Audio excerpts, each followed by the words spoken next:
કેશોદ તાલુકાના શેરગઢ ગામની સીમમાં કુદરતી પાણીના વહેણ સાથે ચેડા કરવાનો પ્રયાસ નિષ્ફળ રહ્યો છે। વોકળાના કુદરતી પાણીના વહેણને અન્ય ખેતર તરફ વાળવાના પ્રયાસ સામે ખેડૂતો દ્વારા તાત્કાલિક રજૂઆત કરવામાં આવી। આ રજૂઆતના પગલે જૂનાગઢ અધિક કલેક્ટરે કેશોદ મામલતદારને સીધી ટેલિફોનિક સૂચના આપી કામગીરી તાત્કાલિક બંધ કરાવવા અને વર્ષોથી ચાલતા કુદરતી વહેણમાં ફેરફાર ન કરવા હુકમ કર્યો।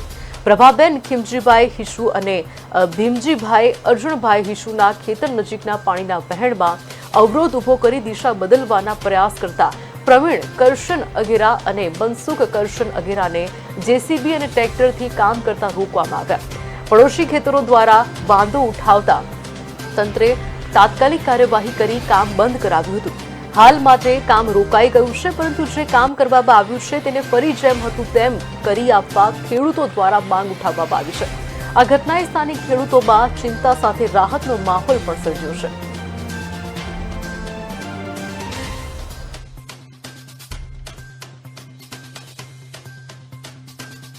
મારો અરજ કરવાની વાત એક છે કે અમારી જમીન મારી જમીન તથા મારા નાના ભાઈના પત્ની પ્રભાબેન ખીમજીભાઈ ઈસુની જમીન બાજુમાં આવેલી છે અને અમારી ઉપરવા રંગપુર ગામના ખેડૂત પ્રવીણ કરશન અઘેરાની જમીન આવેલી છે।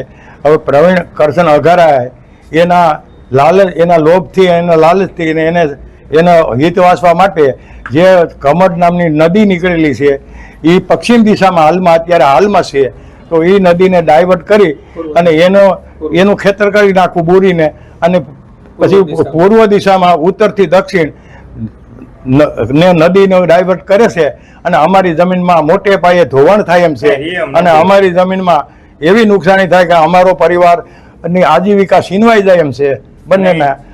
તો આ બાબતનો મને બહુ આઘાત લાગેલ છે અને 3 દિવસ થયા તો હું આ બાબત સૂતો પણ નથી।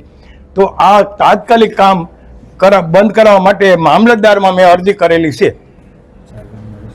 રસ્તો અજાબથી મેસવાણનો રસ્તો આવેલો છે, હવે 4-5 ગામ સંપર્ક વિહોણો થઈ જાય એમ છે, કારણ કે રસ્તો પણ ધોવાઈ જાય એમ છે। તો આ કામ તાત્કાલિક બંધ કરવા મારો અરજ છે। રોજ અમે મામલતદાર કચેરીએ આવેદન અરજી અમે આપી અને કામ બંધ કરાવવા માટે આવેદન